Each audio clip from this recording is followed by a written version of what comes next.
Los últimos acontecimientos del 7 de octubre pasado, cuando el grupo terrorista Hamás invadió de forma por demás salvaje, despiadada, cruel y sanguinaria, matando a más de 1,200 personas, más de 250 jóvenes en un festival, ha despertado una especie de alerta mundial al ponerse al descubierto las verdaderas intenciones del Islam como religión, públicamente y como amenaza mundial. Esta serie que acabo de iniciar, la futura invasión islámica, esta es la número 2, la número 1 la prediqué en otra iglesia. Es una serie que está dedicada a examinar de qué forma finalmente lo que en la cruz vimos fue el odio y el amor. El odio de una humanidad contra un hombre colgado, pero un odio acérrimo que no les había hecho nada. Jesús nunca vendió marihuana, nunca fue traficante, nunca dijo groserías, nunca maldijo a nadie, nunca le robó a nadie, anduvo sanando, sacando demonios, orando con la gente, pasando tiempo con 12 grupos, y sin embargo en la cruz vemos un odio irracional, y al mismo tiempo en la cruz el amor de Dios, porque de tal manera amó Dios al mundo que nos dio a su Hijo unigénito. Y estos dos factores que vimos en la cruz los vamos a encontrar al final de la humanidad. Nos encontramos actualmente en un grupo que se llama el Islam. Vamos a analizarlo claramente durante todas estas conferencias, donde es un odio irracional contra los judíos.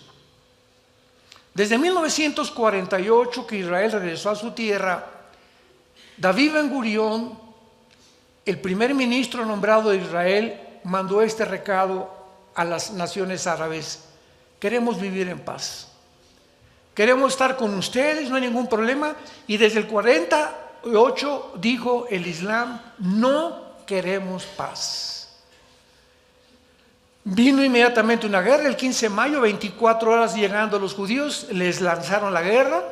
El 56 por el canal de Suez, el 65 en la guerra de los 6 días, el 73 en la guerra de Yom Kippur, y al darse cuenta en 1973 las naciones árabes de que no podían con Israel, porque de una forma milagrosa se sobreponían a los ataques y les ganaban, siendo infinitamente menor su grupo militar, sus tanques y sus aviones que sus enemigos, comenzaron a formar grupos terroristas.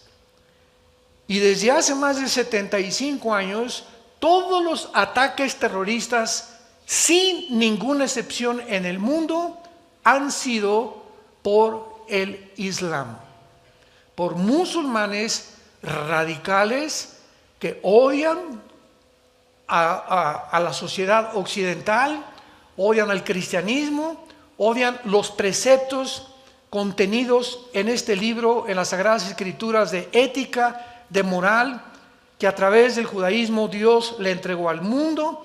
Y Dios le dijo a Moisés en el monte Sinaí: Moisés, te entrego los 10 mandamientos, ustedes son un pueblo, no son mejor que nadie, no tengo yo preferidos, ni hago acepción de personas, los he escogido para que a través de ustedes envíen este mensaje a las naciones, los principios de conducta, de ética, de moral, para que todo el mundo sepa que hay un Dios que va a juzgar al mundo, y ustedes son los enviados, mis atalayas, con esa comisión. Además de eso, ese pueblo que Dios escogió sacó de entre ellos al que sería el Mesías, porque Jesucristo era judío. Entonces, todos estos principios y todas estas raíces nos explican la razón espiritual, porque políticamente hasta ahorita ningún politólogo, ninguna persona ha podido explicar ¿Por qué han sido los judíos el objeto del odio mundial desde hace más de 2000 años? ¿Por qué? ¿Por qué grupos como Madonna y los grupos de música rock y Metallica y artistas de cine, el ataque siempre es contra la Biblia? ¿Por qué agarran la Biblia y la arrancan y le escupen y le echan sangre enfrente? Madonna se revuelca en el suelo ensangrentada diciendo que Jesús, quién sabe, que está teniendo relaciones con él. ¿Por qué no con Mahoma? ¿Por qué no con Mahatma Gandhi? ¿Por qué no con Zoroastro? ¿Por qué no con ningún otro líder que ha existido religioso? Siempre, siempre el objetivo es el cristianismo. Siempre, siempre, siempre. ¿Por qué en Estados Unidos, cuando alguien quiere decir o exclamar alguna frase, por qué siempre dicen Jesus Christ? Véanlo en todas las películas. En Francia, en Inglaterra, siempre es Jesus Christ. Es como también siempre nos preguntamos, ¿por qué cuando insultamos a alguien, no insultamos a la persona, insultamos a su mamá? Las famosas mentadas. ¿Qué culpa tiene la mamá? ¿Qué culpa tiene la mamá para decirle tal, verdad? ¿Por qué? Porque es el objeto de donde tú veniste y donde yo llegué, las mujeres. Hay un odio contra las mujeres. Y lo vemos en todas las maldiciones, en el mundo entero, es contra las mamás. Qué cosa tan irracional, ¿verdad? Todo esto tiene que tener una causa y una explicación. Y en la Biblia lo podemos entender. Durante bastante tiempo el Islam ha argumentado mundialmente, pero de manera engañosa, que los palestinos anhelan una patria, un estado dentro del Estado de Israel, y que Israel los ha oprimido por muchos años. Y hace una semana el colmo de los colmos llegó hasta arriba, cuando el país de Sudáfrica, que no es coincidencia, el presidente de Sudáfrica es íntimo amigo del líder de Hamas. Son compadres. Entonces, esa nación de Sudáfrica demandan ante la Corte Internacional de Justicia en La Haya, en Europa, a Israel por genocidio. La Corte Internacional de Justicia fue formada después de la Segunda Guerra Mundial y son de 15 a 17 jueces de todas partes del mundo. Pues las leyes del genocidio dicen claramente lo siguiente: para que sea genocidio o para que alguien sea culpable de genocidio, de acuerdo a la estipulación de las leyes internacionales de la guerra, tiene que haber la intención previa de liquidar, exterminar algún grupo racial, algún grupo religioso o por fines políticos. Entonces, se le acusa a Israel al entrar a Gaza de genocidio, cuando la intención de ellos jamás ha sido exterminar al pueblo palestino. Entraron y lo anunciaron al mundo: vamos a vengar y a encontrar a esos animales que le sacaron los ojos a los bebés enfrente de los papás, que quemaron vivos a las mamás enfrente de los papás, que incendiaron, que mataron a más de 200 jóvenes, que se llevaron de rehenes a niños de 8 meses, ancianos de 80 años. Esos animales tenemos que, toda nación tiene el deber de defenderse y de impedir que vuelva a suceder. Esa es la ley y la responsabilidad de cualquier gobierno. Entonces fueron por ellos y anunciaron antes de entrar a Gaza, 2 meses, casi meses, vamos, con periódicos que mandaron por todos y panfletos que los helicópteros derrabaron por todo Gaza: por favor, sálganse y vayan hacia el sur, hacia el norte, hacia Egipto, para que puedan escapar. Ahí Egipto les va a proveer un lugar para el asilo. No queremos matar civiles. Nunca hubo la intención de matar, pero cuando entró el grupo de Hamas a Israel, ellos iban con la intención de no dejar a nadie vivo. No solamente eso, de torturarlos. Niños de 8 meses llegaron con un desatornillador y enfrente de sus papás le sacaron con el desatornillador los ojos a los bebés, mientras los papás estaban amarrados, y los obligaron a presenciar cómo torturaban a los bebés enfrente de ellos. Ni en el Holocausto ni los nazis se ha visto cosa semejante. Nunca en la historia se ha visto tanta crueldad, tanto odio. Eso es genocidio. Y todavía de cínicos. Ahora no somos las víctimas, los acusamos, gracias a Dios. Para no ser el cuento largo, todos ustedes lo saben, la Corte Internacional de Justicia dictaminó antier que no fue genocidio, que no podía llenar las características del genocidio. Le dieron algunas advertencias a Israel, que esto anduviera con más cuidado, etcétera, etcétera. Pero en todas las guerras y revoluciones de la historia ha habido víctimas de civiles. Pero lo han usado, vuelvo a repetir, para inspirar ahora ellos compasión y victimizarse ante el mundo entero. Y lo que tú oyes, lo oíste de los periódicos, lo oíste por acá. Hace poco hicieron una entrevista a todas las manifestaciones que hubo en Francia, en Alemania, y ves, no, desde el río hasta el mar, libertad a los palestinos. Y se acercan los reporteros. Oye, ¿tú sabes qué pasó en Palestina en Gaza el 2005? No sé. ¿Y tú sabes que no existe el país de Palestina ni tampoco el nombre palestino? No sé. Entonces, ¿contra quién protestas, cabeza de aguacate? No sé. Oiga, ¿y usted por qué vota por ese candidato? Pues porque está a favor de los pobres. ¿Y no has visto todo lo que ha hecho? No sé, pero me dieron una cachucha y un guante y una bolsa de lonche para que votara por él. Este es el mundo que vivimos, un mundo manipulado. Siempre que veas una manifestación, pregúntales a los que, oye, ¿contra qué estás manifestando? No, chepo. Pues me invitaron a que formara aquí, ¿verdad? Hay un líder, etcétera, etcétera, e igual. ¿Y tú sabes qué hicieron los judíos? O sea, ¿tú tienes odio a los judíos? Pues sí, ¿por qué? Porque son judíos. Jesús, María y el burrito que los acompaña. Vivimos un mundo, abre los ojos, vivimos un mundo irracional. Un mundo de psicópatas, un mundo de locos verdaderamente.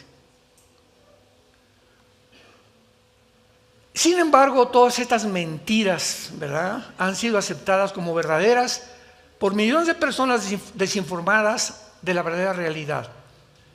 Yo les suplico, les ruego, les pido que oigan la última serie que acabo de predicar, El caos en el Medio Oriente. Fueron 9 conferencias. La encuentran ustedes en YouTube. Son 9 conferencias que di explicando detalles, fechas, exactamente, porque no quiero más perder el tiempo con eso, lo que pasó en Gaza, lo que pasó el 7 de octubre, qué dicen los diccionarios de los genocidios, del apartheid, qué es esto, por qué se les acusa de esto, etcétera, etcétera. Claramente todo para que pueda el mundo darse cuenta de la verdad. Y ustedes como cristianos, abran los ojos y no te dejes llevar por tu amigo de la secundaria o de la preparatoria o tu amigo médico que no saben nada ni siquiera de lo que están hablando. No, sí es cierto, los judíos y esto y el otro y por aquí y por allá. Cállate la boca. ¿Sabes los antecedentes que hay detrás de todo esto? Antes de poder ni siquiera expresar tu opinión. Abstengámonos de hablar barbaridades cuando ni siquiera tenemos el conocimiento claro de los verdaderos acontecimientos. ¿De dónde viene realmente toda esta mala información que continúa engañando a millones de personas en el mundo de los medios masivos de comunicación? ¿De dónde tuviste esto?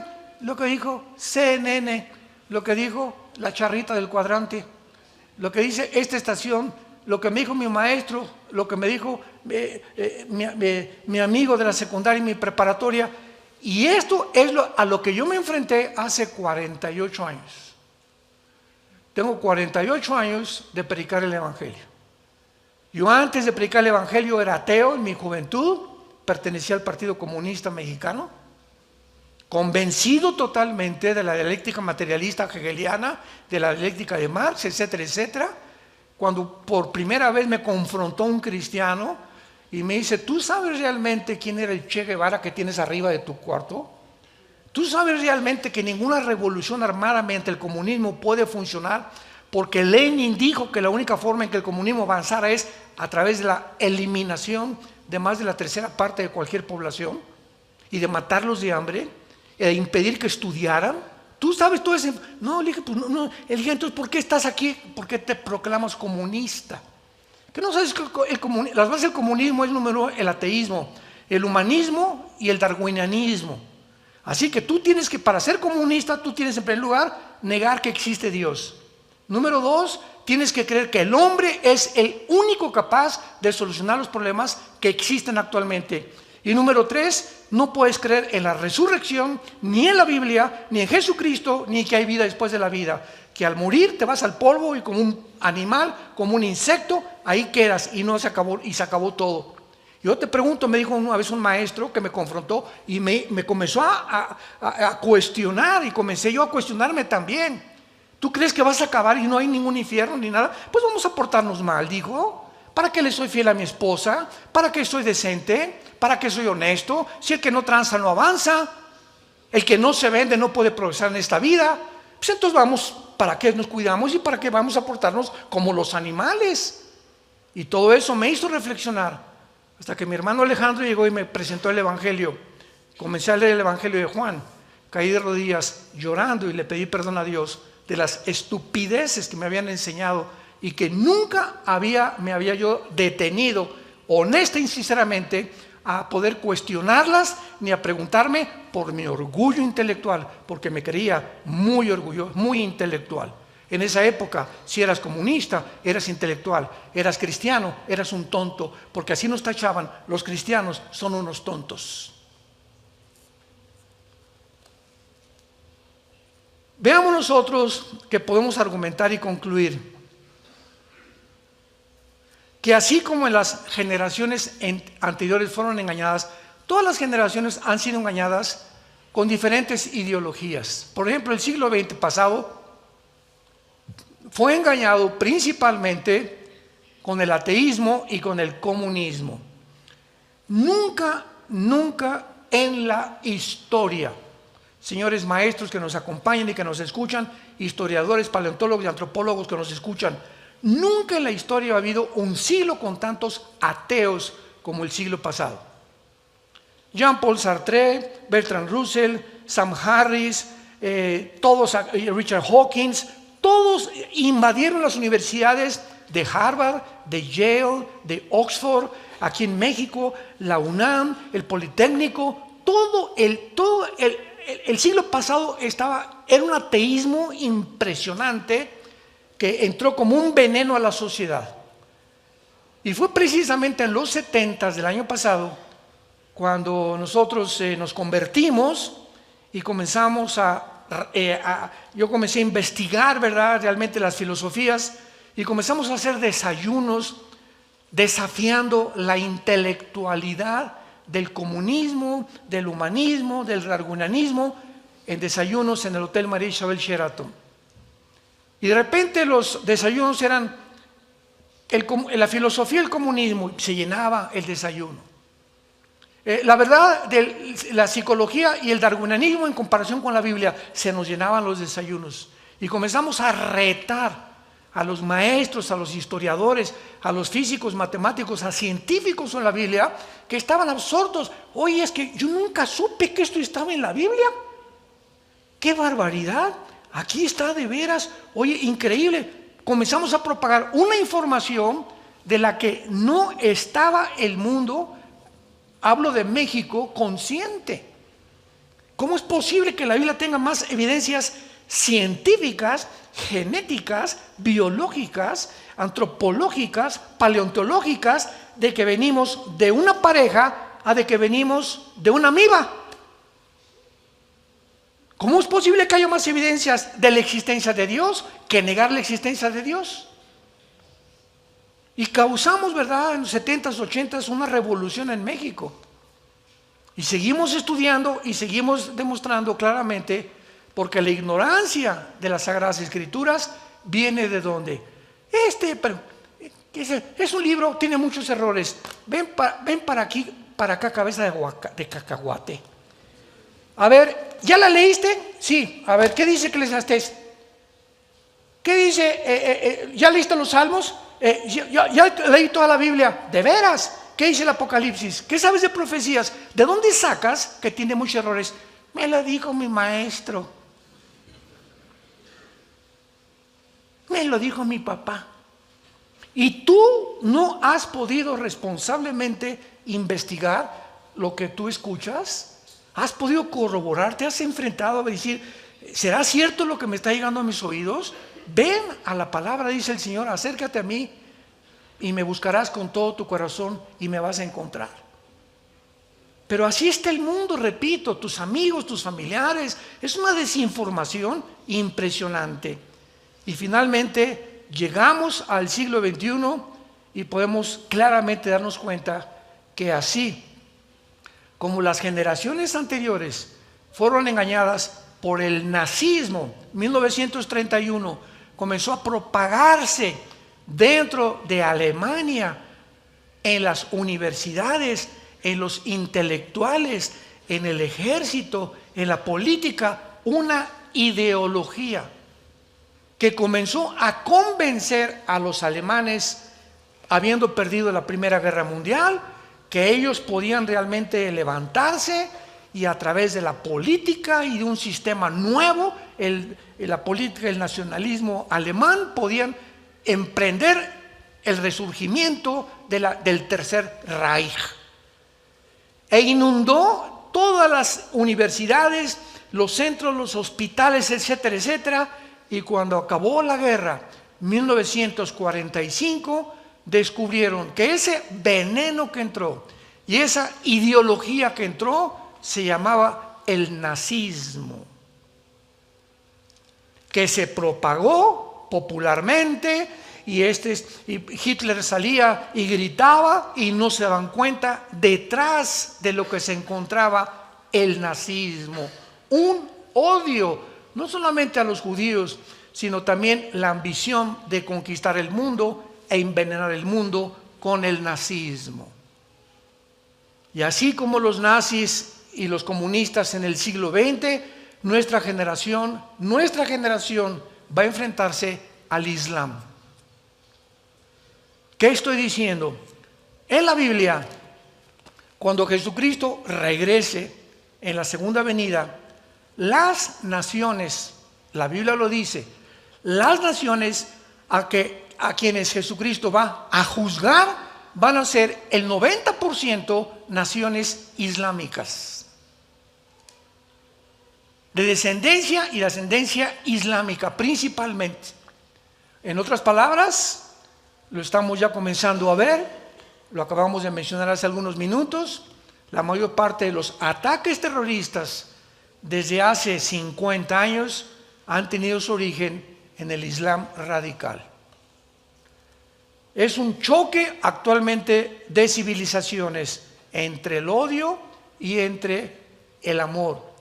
¿Por qué nunca, escuchen, el presidente Bush, el Papa Juan Pablo II, el presidente Biden, el presidente Obama, los presidentes anteriores, Eisenhower, desde que vieron el problema en el Medio Oriente, todos han dicho dos opciones, dos naciones juntas? Permitan los judíos que ahí en Israel haya un Estado palestino. Y ahí se acabó el problema. El origen del problema es que quieren un Estado los palestinos islámicos o los árabes islámicos y no se les permite. Los tienen arrinconados, los tienen encarcelados en Gaza, que tiene 50 kilómetros de largo, 2 millones de palestinos, y ese es el problema, que los tienen oprimidos. Eso es lo que se ha enseñado, desgraciadamente. La Constitución, por favor, apúntalo y búscalo tú en Google o en Wikipedia. La Constitución del Estado que se formó por Yasser Arafat en los 70s, 80s, para la liberación del Estado de Palestina, en la Constitución tiene más de 30 artículos, lo declaran y lo estipulan claramente. Nuestra meta no es ningún Estado dentro de Israel. Nuestra meta es la exterminación del Estado de Israel y matar a todos los judíos. Mientras tú pienses así, ¿cómo te voy a dejar meter a mi casa? Mi vecino me acaba de decir, ¿sabes qué, Armando? Que tengo como meta matarte. ¿Me invitas a tomar café? Por el amor de Dios. Y los demás vecinos, ay, Armando, no deja meter el café, pobrecito, le está pidiendo que quiere ser su amigo. No es cierto, porque su verdadera intención no es el café. Él me dijo que me quiere matar. Entonces yo nunca podré abrir mi casa a una persona con esas pretensiones, por el amor de Dios. Esto es lo que impide que pueda jamás, hasta que Cristo venga, este odio no se va a acabar. Es una guerra entre odio y entre la incivilización y la civilización. Es un choque de civilizaciones. El choque que estamos presenciando actualmente en el mundo no es un choque de religiones o de civilizaciones, es un choque entre dos eras opuestas, el Oriente con el Occidente. Es un choque entre una mentalidad que pertenece a la Edad Media y otra que pertenece al siglo XXI. Allá piensan que las mujeres no sirven más que para acostarse y para hacer la comida. Allá en el Oriente no piensan más que las mujeres tienen que taparse la cara desde arriba hasta abajo. Allá piensan que pueden tener 4 o 5 mujeres. Allá piensan que solamente la religión, no el Estado, tiene que gobernar. Es un choque de la Edad Media. Allá en el Oriente piensan, aman la muerte. Nosotros amamos la vida en el Occidente. O sea, para ellos ponerse bombas y aventarse y matar a 15, 30, 50 personas, lo están esperando 72 vírgenes en el cielo con Alá. Ellos aman la muerte, quieren morir. ¿Cómo puedes enfrentarte a alguien, un enemigo que ama morir? Que está esperando que realmente puedan morir por causa sagrada del Corán. Es un choque entre la civilización y el atraso, y lo civilizado y lo primitivo, entre la barbarie y la racionalidad. Vemos lo que hicieron ahí el 7 de octubre, fue una barbarie. Es un choque entre la libertad y la opresión, entre la democracia y el totalitarismo. Por causa de que Israel es la única nación en el Medio Oriente, es la única democrática, dicen los musulmanes, estos no tienen ni nuestras tradiciones, ni nuestra cultura, ni nuestra religión, ni nuestra percepción del mundo, ni nuestra cosmovisión. No pueden vivir en medio de nosotros. Tenemos que echarlos al Mediterráneo. Jamás lo vamos a aceptar en medio de nosotros, porque son diferentes a nosotros. ¿Saben cómo se llama eso? Racismo. Racismo puro. La ONU, la Organización de las Naciones Unidas, está en contra del racismo. Es un choque entre los derechos humanos y la violación de estos derechos, entre quienes tratan a las mujeres como bestias y entre quienes las tratan como seres humanos. Es un choque impresionante al que el mundo ha llegado, entre dos hemisferios que pensamos completamente diferente. Y para entender todo esto, tenemos que entenderlos a ellos. Este fue el error más grande de Estados Unidos, de Norteamérica, principalmente el 11 de septiembre del año 2001, cuando 19 terroristas musulmanes se subieron a 4 aviones comerciales y se lanzaron contra las Torres Gemelas. Uno iba otro contra el Pentágono, otro iba contra la Casa Blanca, pero cayó en Pensilvania porque los tripulantes impidieron finalmente que los terroristas llegaran a la Casa Blanca. Y desde ese tiempo el presidente Bush ideó algo, George Bush hijo, y dijo, ya nos dimos cuenta que el Islam nos odia, que van a hacer lo imposible por acabar con la cultura occidental. Y ahora pues vamos a declarar la guerra al terrorismo y vamos a tratar de convertirlos a nuestras democracias y a nuestra cultura. Un error gravísimo. Nunca, nunca, nunca estas naciones, ¿verdad?, monárquicas, que son gobernadas casi siempre por reyes y por dictadores, nunca van a pensar como nosotros. Y cuando nosotros queremos forzar a alguien de otra cultura, de otra tradición, de otra religión, que piense como nosotros, va a haber un choque, va a haber una confrontación, va a haber tensión. Y desde principios de este siglo, esta tensión ha ido en aumento, en aumento, en aumento, hasta que vamos a llegar a una tercera guerra mundial entre el Islam y el Occidente. La guerra del Armagedón es lo que es: las naciones musulmanas, las naciones islámicas en contra de las naciones occidentales. Fueron los musulmanes, pues, los que comenzaron el choque de civilizaciones cuando dividieron a la gente en musulmanes y los que no son, porque el Corán, el libro sagrado del Islam, dice así: el que no sea musulmán, mátenlo. O se convierten y se les llama infieles. Infieles son judíos y cristianos. La ley que ellos tienen es la ley Sharia. Y en esta ley claramente lo estipulan los sutras. En lugar de versículos como tenemos en la Biblia, el Corán tiene sutras. Y en los sutras lo establece claramente. Entonces, cuando están una civilización como ellos, una ideología como ellos, que ama la muerte, que tienen un odio que es indescriptible en contra de todos los occidentales, principalmente judíos y cristianos, no se puede traer la paz. Entonces ellos quieren finalmente establecer el califato, la ley Sharia, en primer lugar en el Medio Oriente, como lo intentó el grupo terrorista ISIS, que comenzaron a creer que el Medio Oriente iban a ser el Mahdi, el Mesías, que va a ser el anticristo para nosotros, el Salvador supuestamente para ellos. Hasta en su misma escatología y teología, todo le robaron a la Biblia, porque el Islam nació 600 años después del cristianismo. Entonces hay cantidad de cosas que en el Corán tiene que sacaron de la Biblia, como la guerra que vamos a estudiar de Ezequiel 38 y 39, que va a ser la base de esta serie, la amenaza del Islam, porque no hay dos capítulos en toda la Biblia con tantos detalles que describan claramente la invasión final del Islam en contra del cristianismo, del judaísmo y de las naciones occidentales, como Ezequiel 38 y 39. Cualquier persona racional actualmente puede describir la realidad contemporánea que estamos viviendo.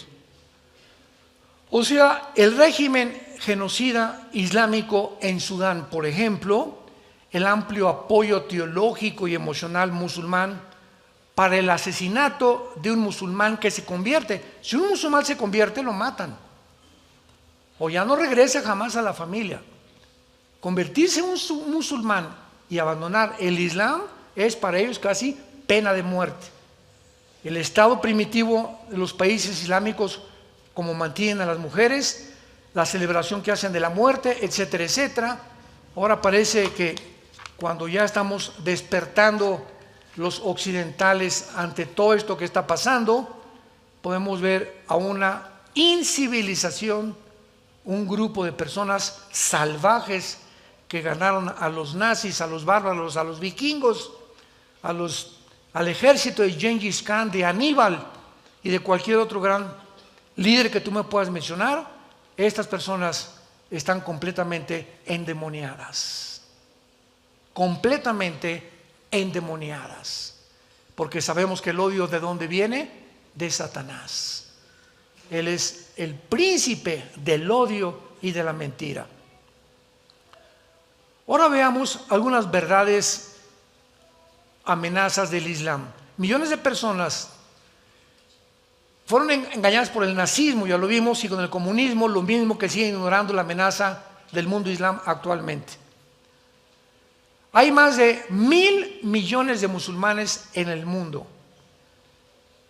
Y si solo de estos 1.000 millones, escuchen estas estadísticas, si solo el 10% creen en el Islam de Hamás, los talibanes, el régimen de Sudán y la yihad islámica, la invasión de mezquitas en Londres y Hezbollah, es difícil creer que solo 1 de cada 10 musulmanes apoye cualquiera de estas ideologías, lo cual significa un verdadero enemigo de por lo menos 100 millones de personas. En el caso que el 90% del Islam se convirtiera. Síganme con mucho cuidado.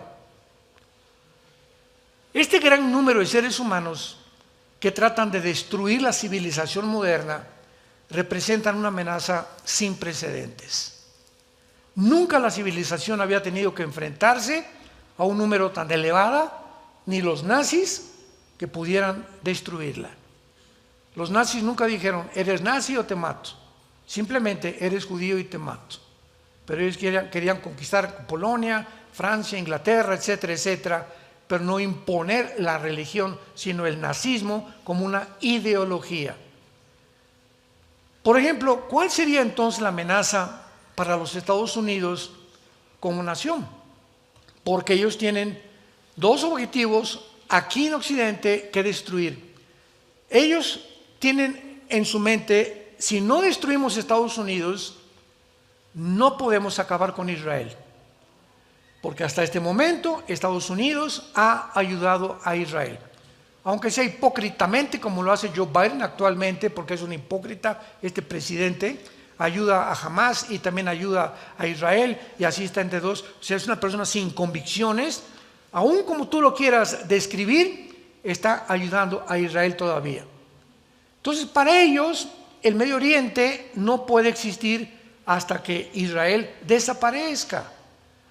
Además, ellos saben que el petróleo es el factor común denominador que va a determinar la finalidad de la humanidad, porque el que controla el petróleo, ahorita Rusia controla el 65% del gas que llega a Europa.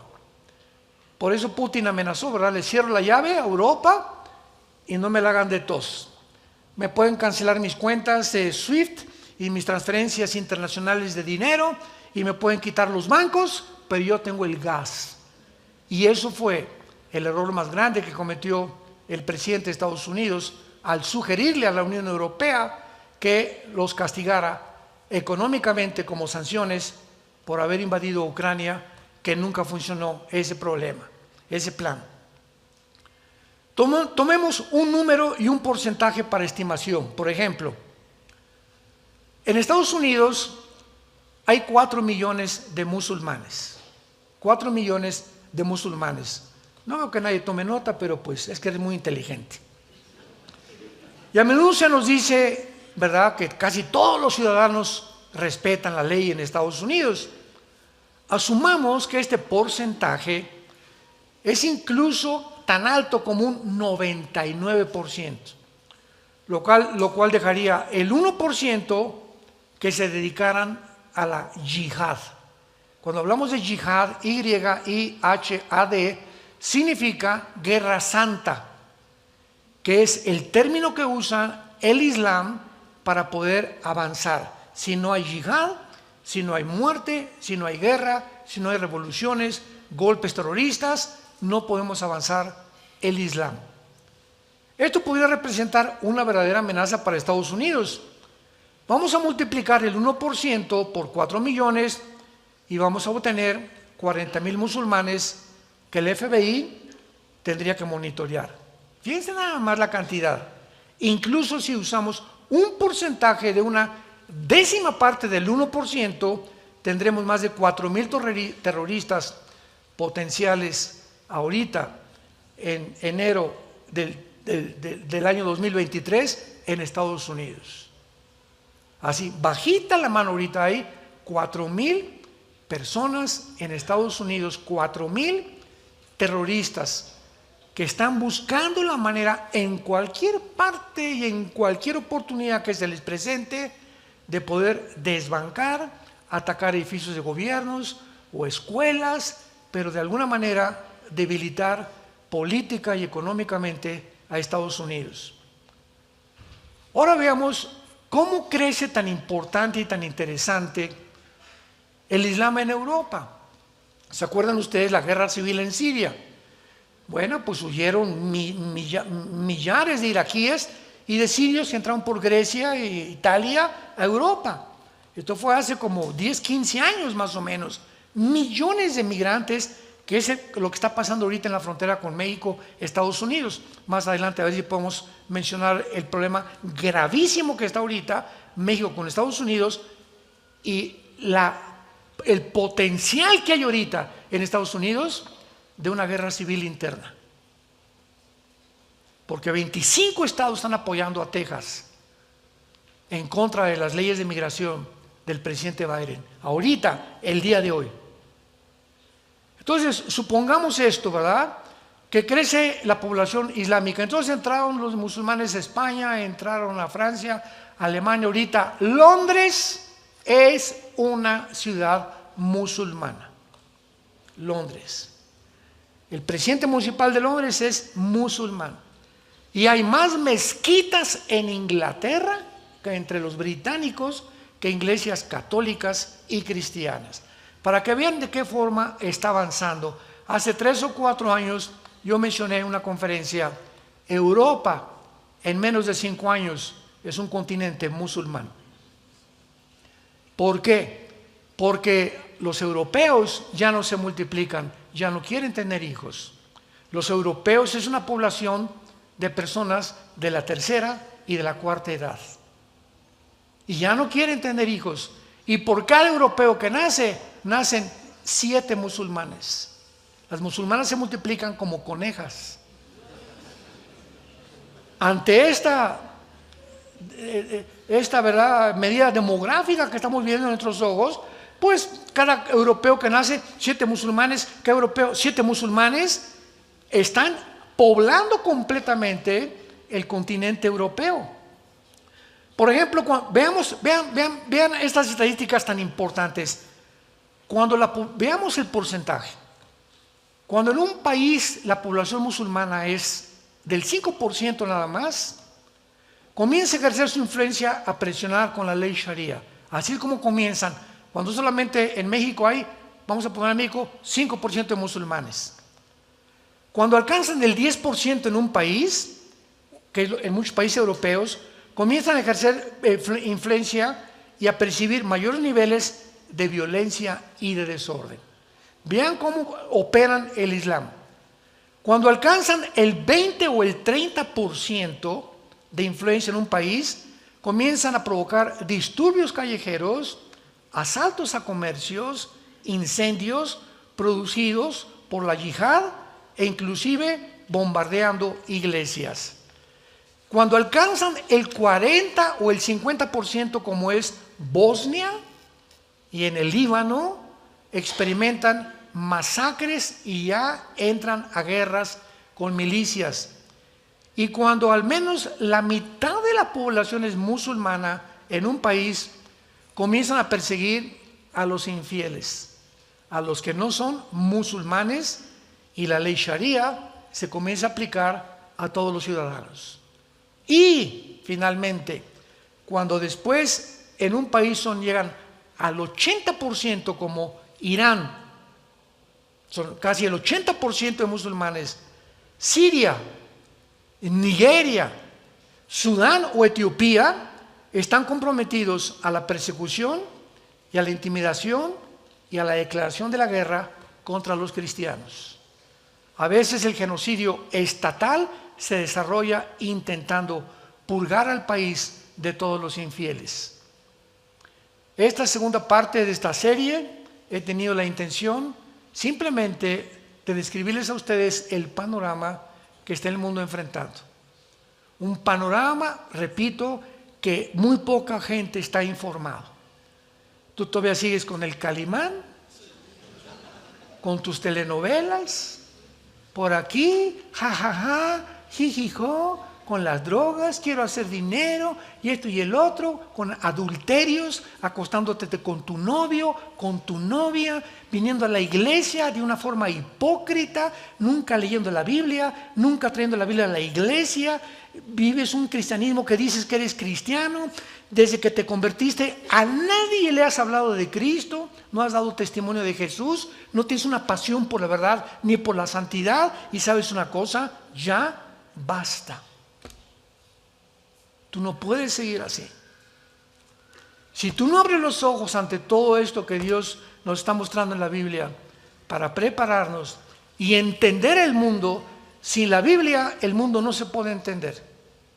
Politólogos, antropólogos, paleontólogos, arqueólogos, políticos van a tratar de escribir su percepción sin entender la dimensión espiritual que rodea el mundo y que es la que está causando todo lo que estamos viendo en el mundo. Y si no llegamos a la Biblia, viviremos sin luz. Jesús dijo: yo soy la luz del mundo, y el que me sigue no andará en tinieblas. Hay caminos que parecen derechos, pero su fin es camino de muerte. ¿Cuál es la luz que te está guiando a ti? ¿Marx? ¿Demóstenes? ¿Sócrates? ¿Octavio Paz? ¿Walter Mercado? ¿Mahatma Gandhi? Dime, ¿quién es decimos en México, dime quién es tu gallito Giro? ¿Quién es la persona que más admiras como líder? ¿Alejandro el Magno? ¿Algún presidente? Dímelo. ¿Cuál es tu libro favorito? Muéstrame el libro La náusea o El muro de Jean-Paul Sartre, El origen de las especies de Carlos Darwin. Mencióname el volumen de literatura que tú quieras mencionar, compáralo con la Biblia. A ver si tiene la información que este libro te da. Y cualquiera que sea tu líder, compáralo con Jesucristo. Y podremos darnos cuenta que Él es el camino, Él es la verdad y Él es la vida. Oremos.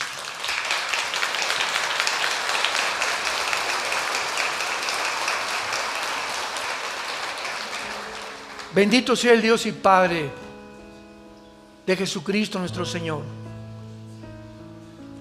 que nos hizo renacer para una esperanza viva desde que oímos y recibimos la gracia de Dios en verdad. A causa de la esperanza que está guardada y reservada para nosotros en los cielos, y de la cual hemos oído mediante la predicación del Evangelio verdadero de la gracia del Hijo de Dios, el Señor Jesucristo,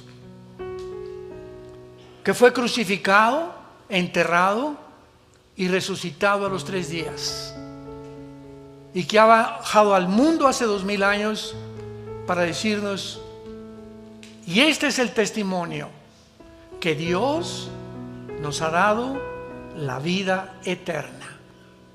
El que tiene a su Hijo tiene la vida.